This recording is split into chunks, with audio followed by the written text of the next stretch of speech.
Welcome to I'm Not Joking, the podcast where a behavioral scientist examines what it's like to live a humorous life. Glimpse into the lives of the funniest people in entertainment, business, and science as your host, Dr. Peter McGraw, explores their habits, motivations, and secrets to success. Get ready to fire up your brain and your funny bone. Now, here's your host. Welcome to I'm Not Joking, the podcast that looks at the lives of funny people. I'm Peter McGraw. Today's guest is Natalie Shure. Natalie is a writer and researcher. Her work appears in The Atlantic, Slate, The Daily Beast, LA Times, Pacific Standard, Salon, and BuzzFeed. She's head of research for Adam Ruins Everything on True TV. Welcome, Natalie. Thank you. So, Natalie, if you weren't a writer or researcher, what would you be doing?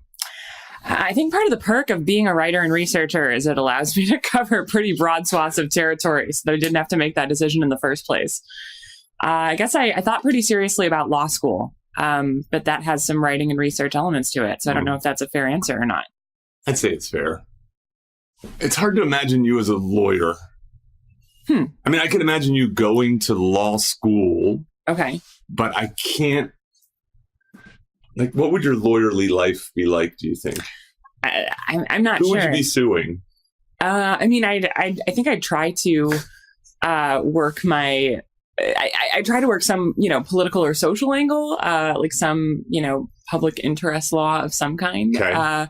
So I guess that it depends on what specifically I ended up doing. But I mean, who knows if I would have made that decision if I had gone to law school. I think that it probably beats that impulse out of people pretty effectively. So I don't know. It's hard to say. Yeah. How close did you come to going to law school? I took a ton of practice LSATs. I mean, yeah, like a few dozen of them probably. So I was pretty serious about it for a time. But this was, when I was 24, probably. Okay. Yeah. And you scored high on those practice LSATs? Yeah. I think it would have all gone pretty well. And then why no? So you would have gotten into a good school. Yeah. So this is, I was really sick, right after, or during this time, during the Peace Corps, when I was studying for these things. And, I was just incredibly ill, quarantined. You know, this whole story. I know. Yeah. Actually have a question about it. So I'm glad you brought it up. Okay. Well, so to recap, I did the Peace Corps right after college. And then got a super drug-resistant form of tuberculosis, which was really dramatic, lasted for a long time.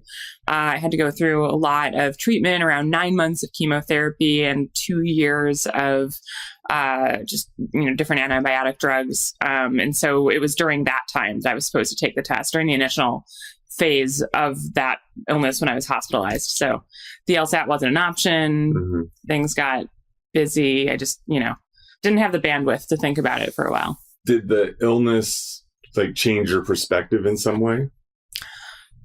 Were you changed by that? Like, people talk oftentimes about those kinds of experiences. Sure. I mean, they talk about those kind of experiences in ways that I think tend to, at least based on my experience, tend to ring somewhat false. Okay. And I understand that. I think that people have this impulse to make themselves sound really noble, to make themselves sound like, people who are facing something really bravely. And certainly I think that people are or can be like that. But, I think that obfuscates a lot of the other stuff. I mean, I think it can be very frustrating. It can be very confusing. I think that, for some people, there's like a darkness to it that's not particularly ennobling.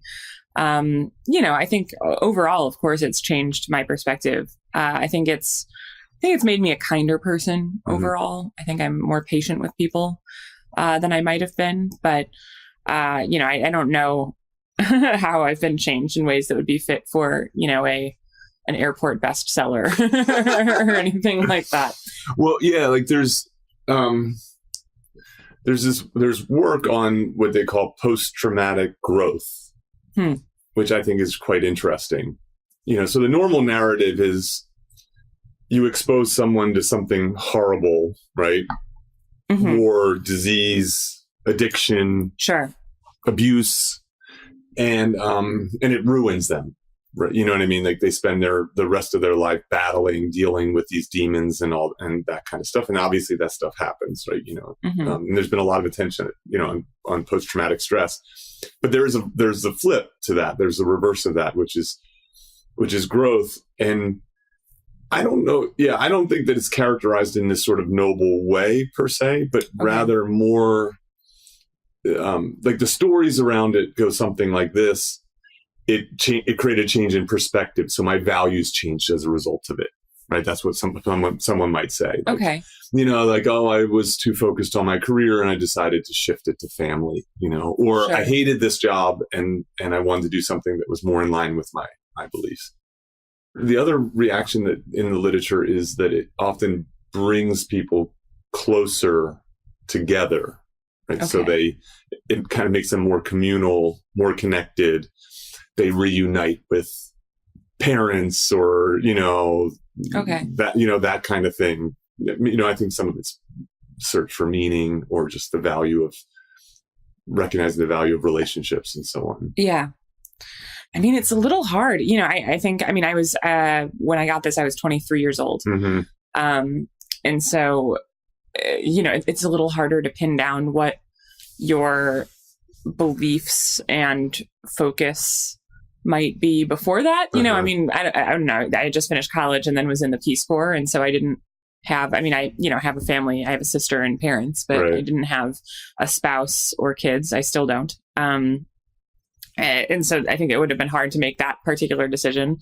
I was planning on, I think that like moving away from wanting to do law wasn't necessarily a value choice. I think that, I just had this catastrophe. I had to stop studying. I had to, shift focus by virtue of the fact that I was going through treatment more than, having an emotional epiphany. But I think that maybe it changed. Maybe it is the case that I ended up not going back to it because I had changed. I did end up wanting to do more writing, and that's when I got into doing that professionally. So it's hard to say if those are connected or not. Yeah, I'm sure they are in some way. Yeah, we can't run the experiment in any case.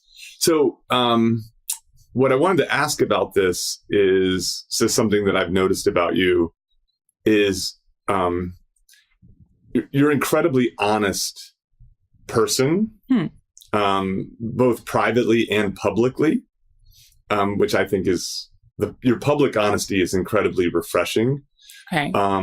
Because I think we're living in a world where private and public discourse are really quite different. Mm-hmm. And what I like, so there's two things so one is related to this. So you wrote an article that's actually in BuzzFeed.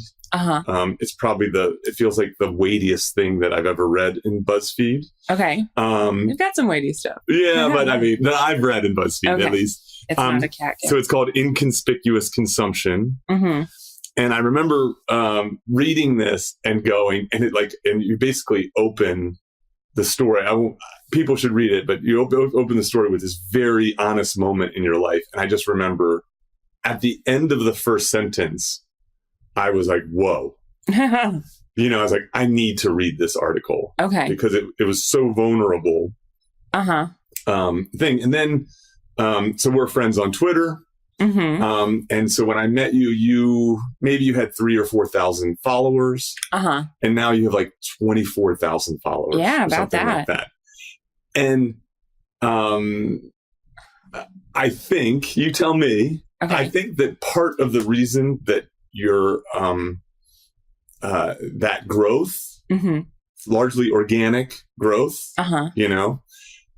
has to do with just how real you are on Twitter. I'm not sure about real. It's funny. Like, I'm not a memoirist by any means. Okay. I think I'm honest in that I don't think I lie to people. The TB intro was definitely something that I think it was a response to what I was talking about before. Disease writing tends to feel very dishonest to me. And I thought, if you're going to write something about your own experience, you can't try to make yourself look good. And so I didn't. And, just opened on a moment of darkness. And I think on Twitter, I wouldn't say, I do write about myself and my life to a certain degree on Twitter playfully. But I do think I'm very, I don't know how related honesty is, I guess, a cousin of bluntness or, distilling a point effectively. I do think I'm not necessarily diplomatic on Twitter. Yeah. I would say I'm definitely not. So, yeah, I guess that's a form of honesty. Oh, yeah, totally. I mean, the thing, you're honest in a way on Twitter that I'm not. That is like, I don't tell lies on Twitter. I just omit. There's lots of things that I don't post. Okay. I'm like, I don't use it for politics, for instance. Yeah. Like, to me, Twitter is like, it's kind of a playful thing, largely. Yeah. And I've tried to keep it that way, even as it's turned dark. But yeah, I think like the issue is, like, I know where you stand on a lot of things. Like, and I know who you like and who you don't like. And I like that you're not afraid to say that you don't like something. Yeah. Yeah, I would say that's true. Yeah. I mean, also you're funny and well, thank you. Hence why you're on this podcast. Yeah. I mean, I think also, definitely, I write about politics too. So, it's having political opinions on Twitter is probably more an aspect of my professional life than it is of yours and of many people's. So, in that sense, it is personal opinion, but it's also, professionally melded, at least partially. Yeah, I think that's fair. No one wants to hear the humor research director's politics. Like, that's how I kind of feel about it. Like, yeah, maybe some people do. I think that if we've learned nothing else, I think it's no one gets to be apolitical anymore. Like you have to choose a side. You think that's true? Yeah. I think you have to choose a side, and like you have like whether or not. I think that I'm not gonna give away your politics here. I think I have a pretty good idea of them, but I would think, that plays into your research. Like anyone's politics plays into anything they do. Yeah, and my lifestyle and my life, and and so on. I don't recommend tweeting about politics all the time because it'll ruin your life. But Yeah. So speaking of which, so you've definitely had a shift where you've moved away from comedy, I think. Yeah. And into this world of politics. But they still overlap. So you speaking of ruining your life, you had like a pretty rough moment when you made what I thought was a funny joke. Okay. Yeah. On Twitter. Yes. This was the beginning of last year. Okay, basically, Katie Rich was this writer on Saturday Night Live who tweeted something at the beginning of last year, I think, 2017, basically tweeted that Barron Trump will be the first homeschool shooter, I think was her joke, which is, a funny joke. People thought it was in very poor taste and thought the implication, there's persistent rumors that Barron Trump is autistic. I don't know whether or not those are true, but people took it to mean that. And, so she got fired. It's like punching down is the... that was the allegation. So she got fired for that. And a lot of people were super mad. I think people were pretty unified that it was a cowardly move of Lorne Michaels to fire her from Saturday Night Live over that.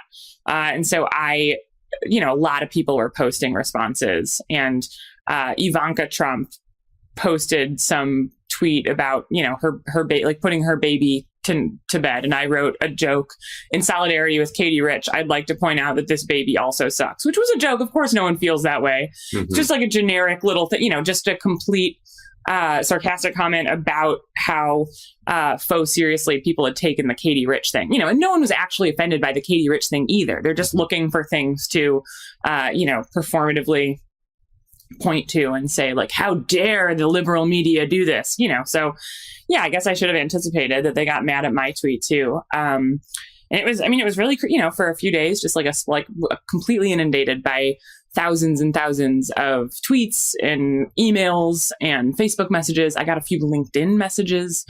Someone posted my address. Just, a lot of really scary attention to that for a few days. A couple people emailed my boss. I deleted my bio right away, like right after some people started tweeting about this. So I think that there was some confusion about where I worked. Okay. If you just Google me, I've written for so many different places. So some people were adding BuzzFeed, asking them to fire me. Oh, like, I see. Okay. Yeah, they will definitely fire a freelancer that's written for them twice. But yeah, it was definitely an unpleasant experience. Scary? A little bit. Yeah. I can handle someone calling me a cunt in my mentions. That's fine. Go ahead.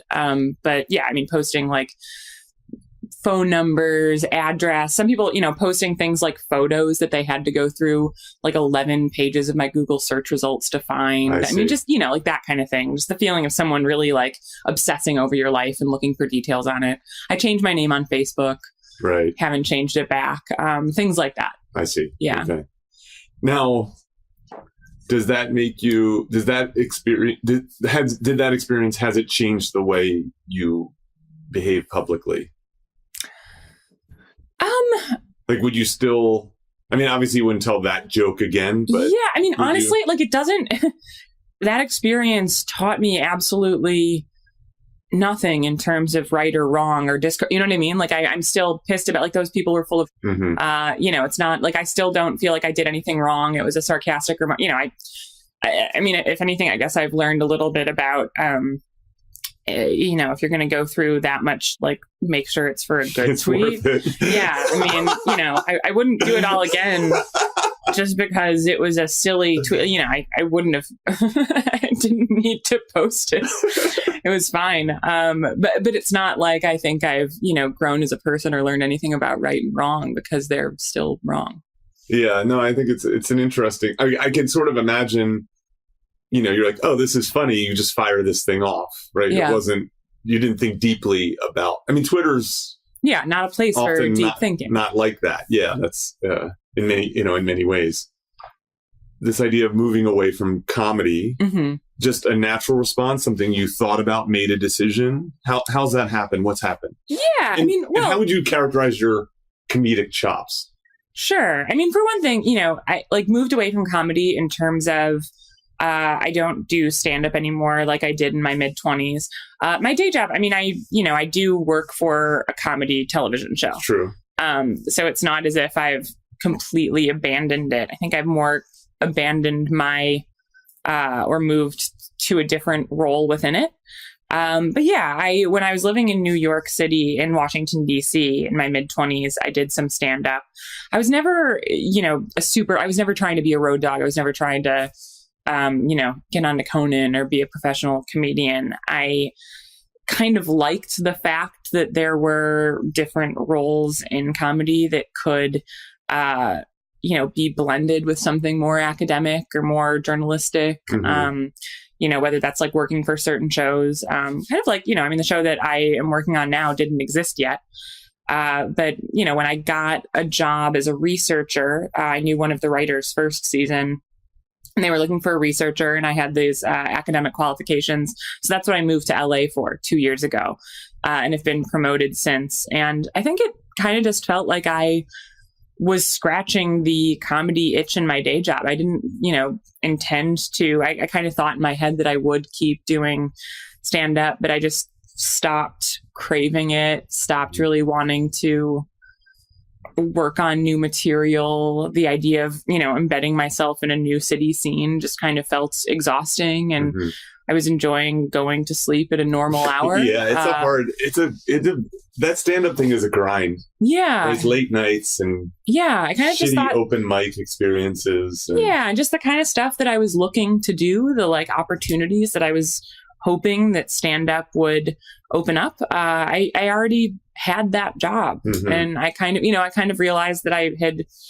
outlasted its utility for me personally. And then I think that the 2016 election had something to do with it. I think that it did change my headspace. I started to just feel not frustrated with comedy. It's not comedy's fault, but comedy just started to feel I'm trying to, I mean, because if I say shallow, yeah, but that makes it sound like I'm above it, and I'm not. It just kind of, I feel like I felt like it wasn't engaging with things that I thought were the most pressing issues in society, and I just kind of lost interest. I use the word frivolous because as someone who studies comedy, I find it an uphill battle at times, because that's what people's first reaction to research on humor is. Because so much of comedy is just entertainment. It's just designed to entertain. Yeah. It is less important than some other things in life in some ways. Yeah. But it doesn't mean that it's not but in some ways it's actually incredibly important, if that makes sense, right? So, so to me, to think of comedy as just entertainment is to not think about the true breadth and power of comedy. Yeah, and that's why, I wanted to emphasize that, frivolous. Frivolous is the word you use. That's not what I would have said. Yes, that's right. There's something I maybe I can't quite articulate it, but I do still. I mean, great comedy is still amazing. There are things that I love about it. I just found that I wasn't, a couple of years before when I was first doing stand-up, I would miss it when I'm not doing it. I would really feel driven to do it. I would think that, people were grappling with really interesting questions with comedy. I think that the comedy was at one point a way for me to,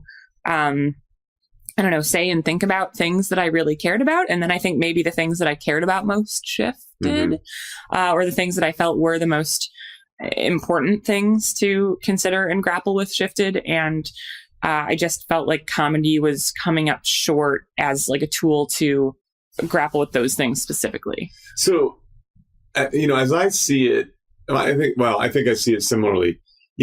I think of good comedy as art. I really do believe that. And I think that, most comedy is not art. Yeah. Right? No, but, it's at its best. It's incredible. Yeah. Yes. And what is it that art does is that art grapples with life. And it just tries to understand all this. Yeah. And when it does it well, it's provocative. It creates emotion. And obviously comedy does that. And it creates a really delightful emotion, which is an added benefit. Yeah. And it maybe it doesn't have to change perspective, but what it does is it makes you work on your perspective. To me, that's, and that's, I think any art does that, right? Is that it has this emotional response and it makes you kind of think about, appreciate, consider the world, life, whatever that thing is. And so I could see how, and so my use of the word frivolous is that there are times, there are times in the world that things change. They get more serious. There are real tangible problems. There's always problems, but they just seem more pressing. Sure. And if people are just telling dick jokes, are they missing an opportunity? So there's that, right? So that's a missed opportunity as an art form. And then the other one is, and this is my own personal experience, is I've largely stopped watching sports. Okay. I've given up watching sports. And I did it in part because I got very clear that it's just entertainment. It's not a very good form of entertainment.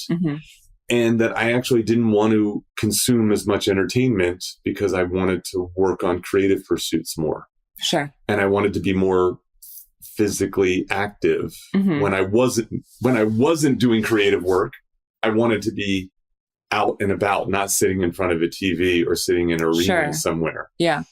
And so that wasn't a moment in time that there's I was oh my God, I have to do something better with my life.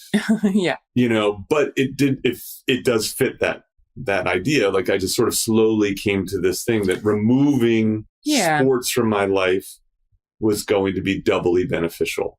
Yeah. It sounds somewhat similar. I didn't, at one moment I didn't, decisively reject the amount of comedy. And I still, I still work in comedy and I still watch a decent amount of it. So it's not as if I'm, I scaled back my participation as opposed to went cold turkey. And it wasn't, one single decision. I just kind of noticed that I hadn't been involved in it or pursuing it. And this is kind of me retrospectively thinking about why. I mean, I just, Yeah, I think that's, I don't know. I'm now old enough that I have a number of examples in my life where I think of it as like ending a chapter, where I make a decision that it's time to put this part of my life behind me. And one of the nice things about that is that it opens up more life, time, space, and energy to do something else. Right. So I feel like if I 75 years of sports watching, that's not a good use of my time, so it's like, okay, it's time to end that and then open up something else. Sure. So I want to talk to you a little bit about your day job. Okay. So how would you describe Adam Ruins Everything as a show? So it's been a really great experience. It is an educational comedy. Sometimes we call it a liberal arts comedy, but it basically examines misconceptions and aspects of everyday life that have crazy backstories or are a lot more complicated than people realize. And we kind of illustrate those things in a humorous way. So it's like a very visual comedy. It's very silly. It's smart, though. It is, yeah. That's one of the things I like about the show. Yeah. Is it treats the audience as intelligent. Well, we try to. So I run the research for it now. We're in the 3rd season, just starting that off. And it's been a couple weeks now and we'll be in production till the fall. So what does it mean to do research for a show like this? It's just a lot of Google searching? Well, Google is, any scholar will tell you Google is a great way to find things. I honestly think it's a very academic job. It would probably be more similar to a job at my role anyway, would be more similar to a job at, a think tank or like a legacy print publication than it would be to any other TV show. Yeah. It really is deeply researched, deeply considered. Our arguments, I think, have a lot of nuance. We're not just, reading one cracked listicle and then throwing it on screen, regardless of whether or not it holds out. We're going into academic journals and sometimes we even go to the library, pick up a physical book. It's pretty an extensive process for sure. And researchers and writers, I'm supervising all of the researchers this season. So I'm not working directly on my own episodes, but I'm working on, pretty much every episode, kind of guiding and giving notes and helping them through argument drafts and things. But it's, basically a partnership between the researcher and the writer. The researcher filling out different planks of an argument and saying, this statistic best supports this piece of the argument. So if you could bring this in, that would be good. And then the writer is trying to translate that into dialogue. And then the writer's room pitches jokes on those things. And, it's definitely a back and forth process. Yeah. I was teasing about the Google searching. That said, researchers can't live without Google. I make a joke when I give talks about studying humor was when I came across the question of what makes things funny. Sure.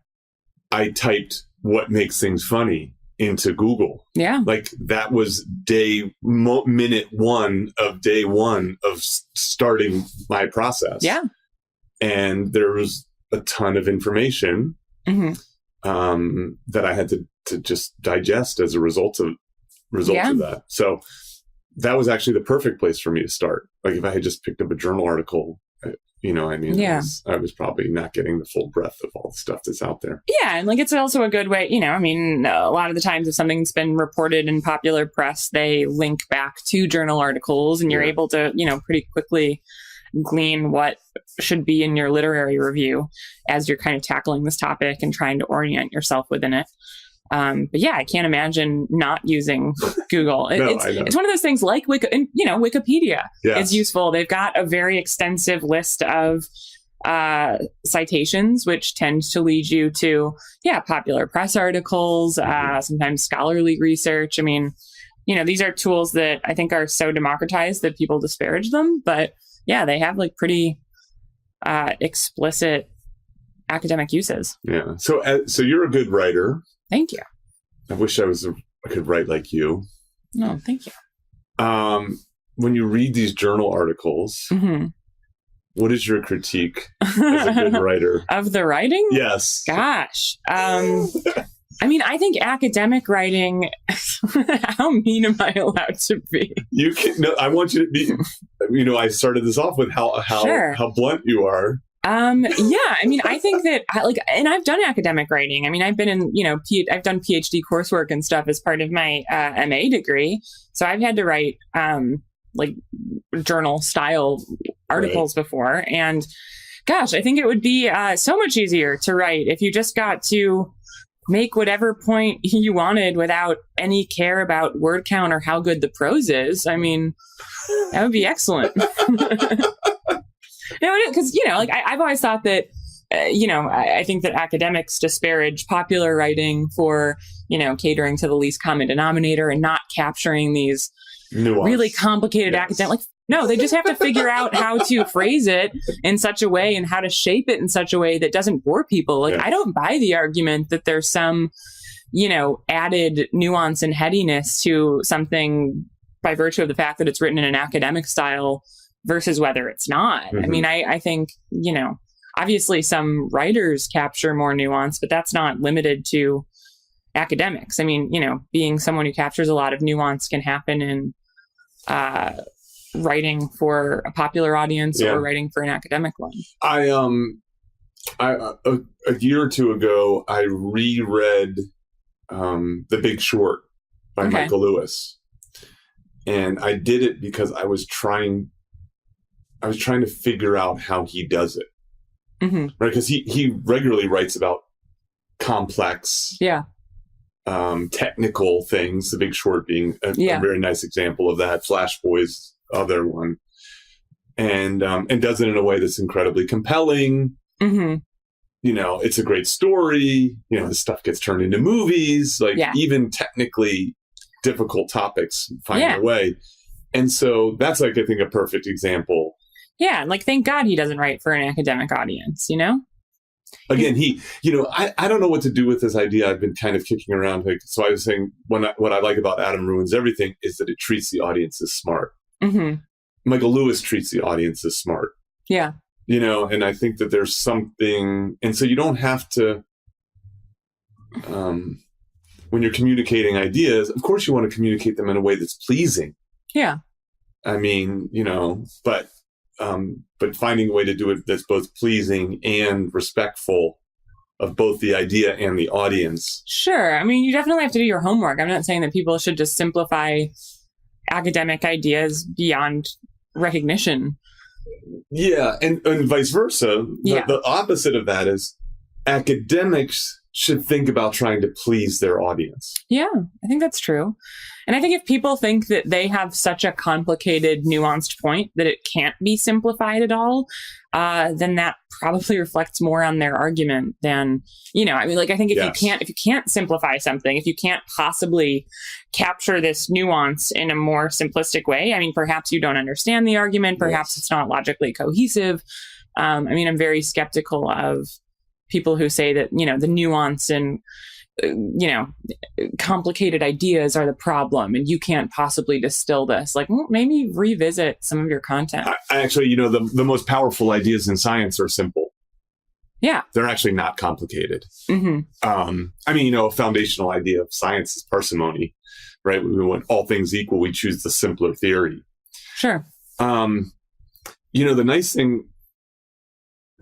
nice thing about being an academic, and I don't know if this exists, how much this exists in your world presently.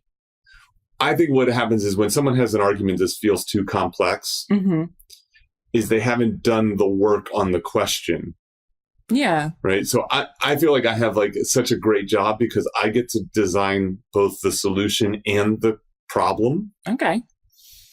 Right. And so whenever a solution seems too complex, it's probably because I'm asking the wrong question. Sure.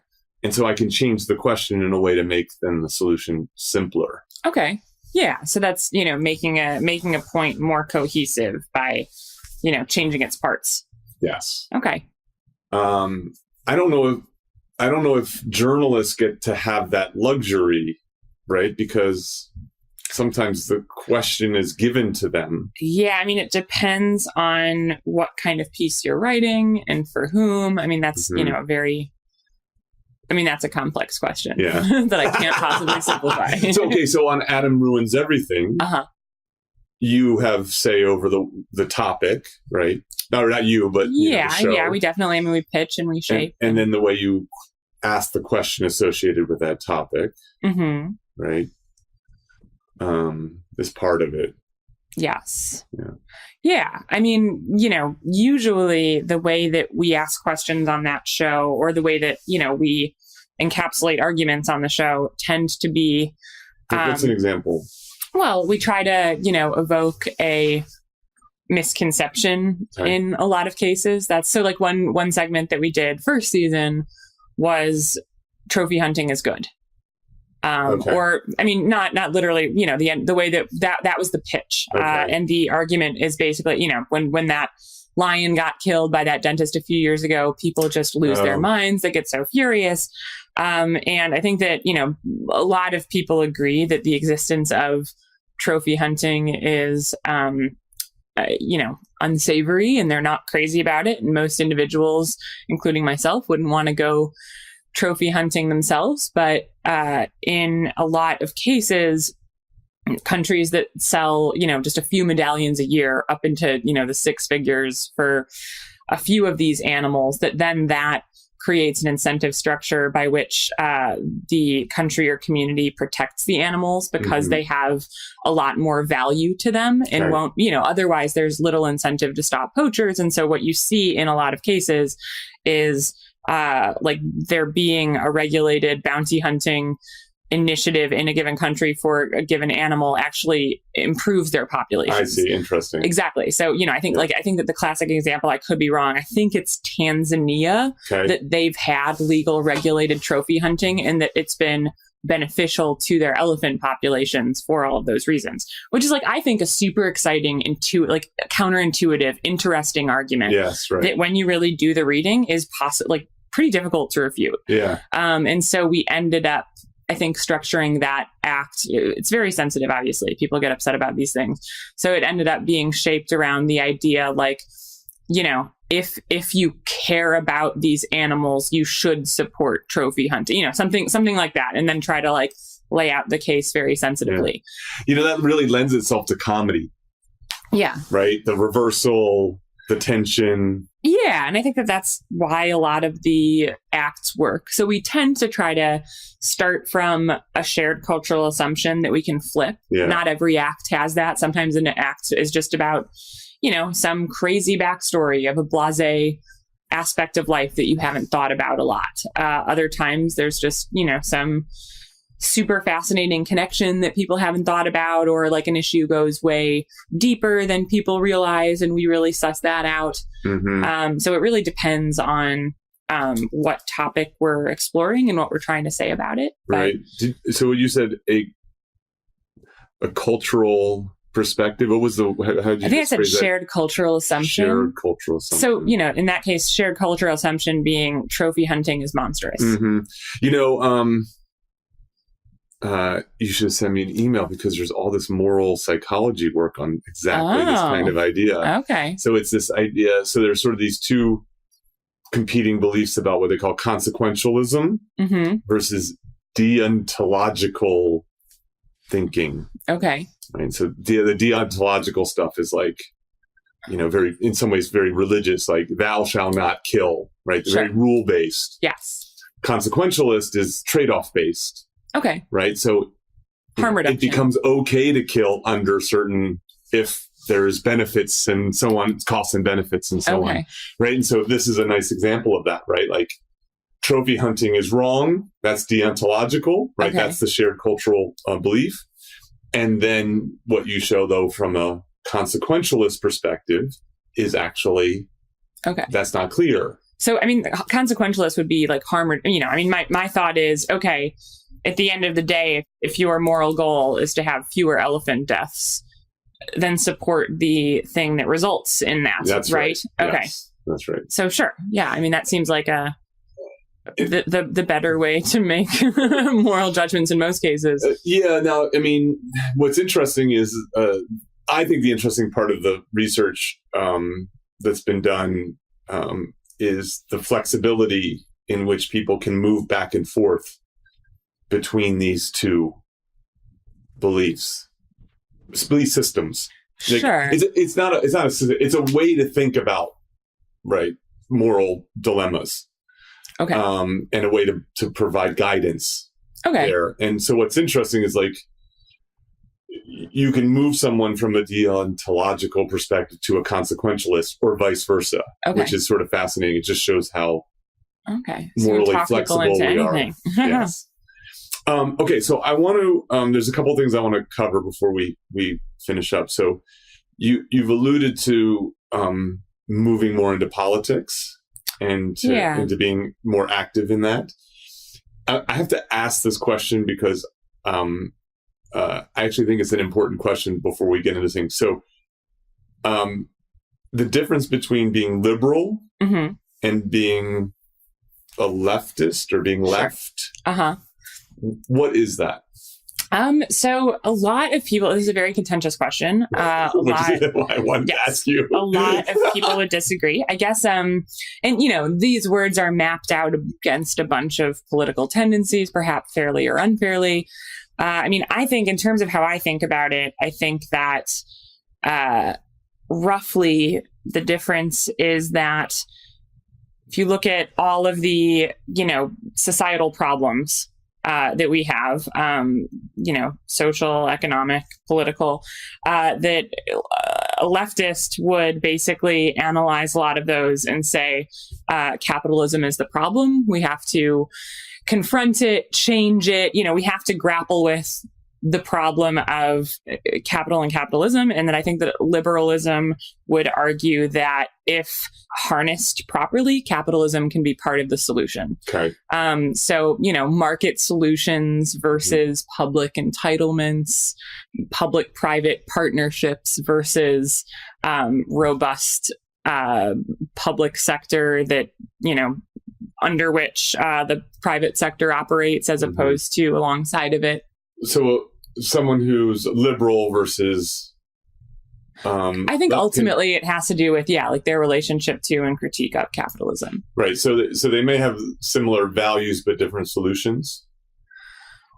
Goals? Well, I personally would argue that someone who wants to solve a lot of these social issues through capitalism doesn't necessarily hold the same values. I think that inherently by saying, okay, well, we can make this better by harnessing the power of the market, I do think that betrays a priority system. I think that the way that you decide what should be protected and who should be protected and why, I think that both of those things do end up influencing priority systems in a way that there's not as much common ground.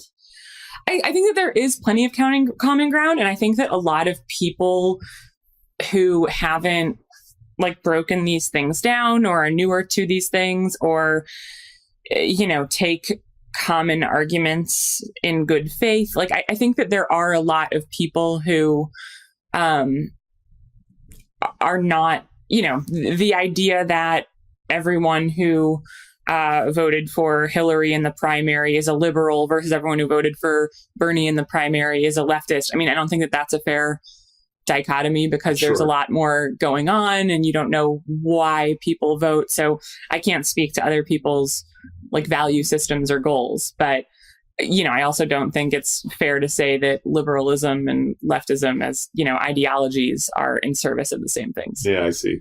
And neoliberals? Yeah, I mean, no one, I don't think too many people will say. So neoliberalism is, generally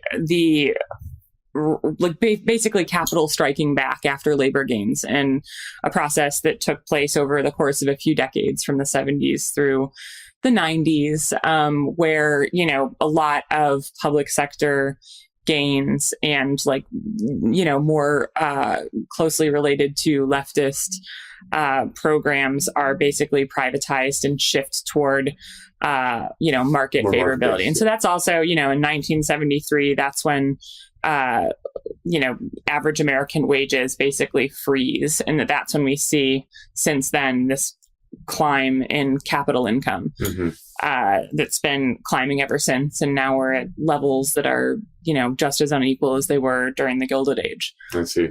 So yeah, neoliberalism is a way to, in general, refer to the pro-market movements. I see. A rightward shift, but specifically toward privatization, deregulation, that happened on a global scale, not just in the US.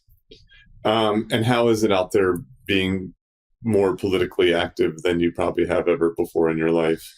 It's, I'm happy to do it. I do it as much as I can. Sometimes it's, it's tough. It gets busy, and you knock on doors, you canvass. I do. Yeah. You did not a conference, a Congress. What was this? I spoke at a panel in Tempe, Arizona last week. Yeah. We've done events in Los Angeles. I am glad to do those things. I guess that I would feel very powerless, even more so if I didn't. And I try to, when I am doing freelance writing, so when we're on hiatus with the show, when I'm able to work on my own projects, I gravitate toward political topics, especially healthcare, and write a lot about those things from a leftist perspective as I can. I don't think that we're necessarily super close to the world that I want. But, any day now. There's no wood near me to knock. So a couple quick things. What are you reading, watching, listening to that really stands out?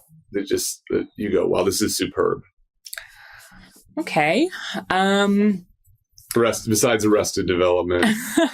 I know for someone who works in TV, I barely watch any of it. Okay. I don't have a TV, not necessarily for personal cultural, more like my living room is shaped in such a way that there's no intuitive place for a TV to go unless I completely change my furniture around. And I live alone, and I don't really like watching things alone. I prefer watching them with other people. Okay.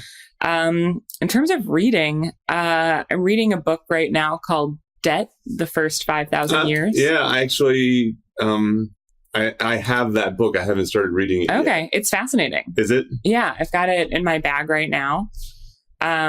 It's great. That's a book by David Graeber.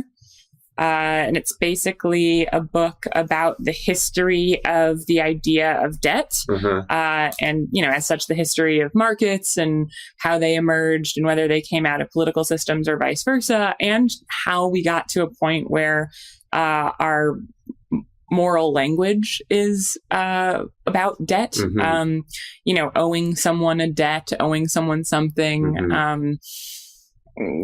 All of those things are very market-related aspects of our lexicon that we don't think about, and so it's a history of that. And it's fascinating. It's a really broad, overarching history. And you read books? You actually get the physical copy? I do. Yeah, I did. I've tried e-reader, and I like paging through the physical book, and I write and I end up, researching for segments and stuff. And so I go back through books I've already read a lot more than some people do, I think. Yeah. I like books too. I mean, they're a pain when you're on the road to carry around, but I have such a good, I have a world-class library that will basically deliver books to me. Yeah. And so I just love getting piles of books and flipping through them. writing down notes and, and so on. I haven't been able to get into an e-reader. Yeah. I tried. I couldn't do it. Yeah, I'm not crazy about it either. We use them at work because sometimes it's helpful when rebuilding the citations to, the Control F function is something you don't get on a physical book, which they should fix. That would be great. But, besides that, I think it's having a physical book is almost always what I'll choose to do. Yeah, I feel the same way. Yeah. Last question. I always ask people this. Okay. Secret to success, everybody knows, but can't seem to do. Tell me, what is it? I mean, I don't think, like, if this is supposed to be like advice for me, like I did this thing, like the thing that I wish I could do is, I wish I could stop procrastinating. I spend way too much time on Twitter and Facebook. And, just everything on the internet becomes more important than the thing I'm supposed to be doing every time I sit down to work. And I don't know how to do that. I don't know how to solve that problem. Okay. If I could solve that problem, I'd solve my whole life. It's the self-control problem. Yes. Yeah. I personally lack that. Well, you're not alone. Sure. Even people who have high self-control suffer from self-control problems. Okay, well, we should fix it. So I can give you a hint as to how to fix it. Okay. And there's surprisingly little advice in this vein. It actually is in the literature on habits. Okay. So I think the researcher who's doing some of the best work, her name's Wendy Wood. She's actually a USC psychologist. Okay. I pray that she writes a popular press book for the world. Okay. But it's about, I think that the self-control problem is not just to beef up your self-control. Mm-hmm. It's actually to create habits that remove decision-making. Okay. Sure. Right. That's that ends up being the key. Now, the problem is that creating a habit is incredibly difficult to do because you need some self-control at first to do it. And what you need is a situation that lends itself to breaking your existing habits. Okay. Right. So sitting down to work and firing up Twitter is a habit now. Okay. For you. Yes. And so the only way to change that is to create a new habit around it all. So opening up my computer and not going to Twitter. Well, so I am, I'm on Twitter now like once or twice a day. Okay. Twice a day is okay, that's the limit. How have I done that? I actually make it incredibly difficult to use Twitter. Okay, delete it from your phone. So it's off my phone. If I want to go on Twitter, I have to open up a browser, go to a login page, type in my name, go to a key pass, type in a password. Yeah. You see where I'm going with this? Get this incredibly long, difficult password, copy it, paste it into the browser, open Twitter. Okay. So what's interesting about that is that I still do that sometimes because I still value that experience enough. Yeah. But what it has done is it's broken me the habit of just opening up my computer and the first thing I do is check this, Playland. Yeah. And I do find, when I want to, I think that if I'm writing a rough draft of something, leaving that piece up to be the first thing that I see when I open my computer, I think helps sometimes. Sure. But gosh, I just waste incredible amounts of time. I know. I think the most elite writers and producers in the world have this same struggle about how hard it is. Well, after this, I'm supposed to go to a cafe and get some stuff done. I've got some books and a laptop in my bag. So wish me the best of luck. If you need me to change your Twitter password, I can do that for you. See, I'm not there yet. Natalie, this is so much fun. It's good to see you. Thank you for doing this. Thank you so much. This was great. Thanks for having me.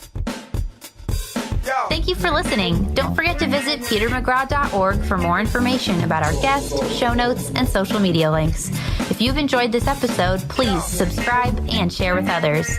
Join Dr. Peter McGraw next week for another fun, fascinating conversation on I'm Not Joking.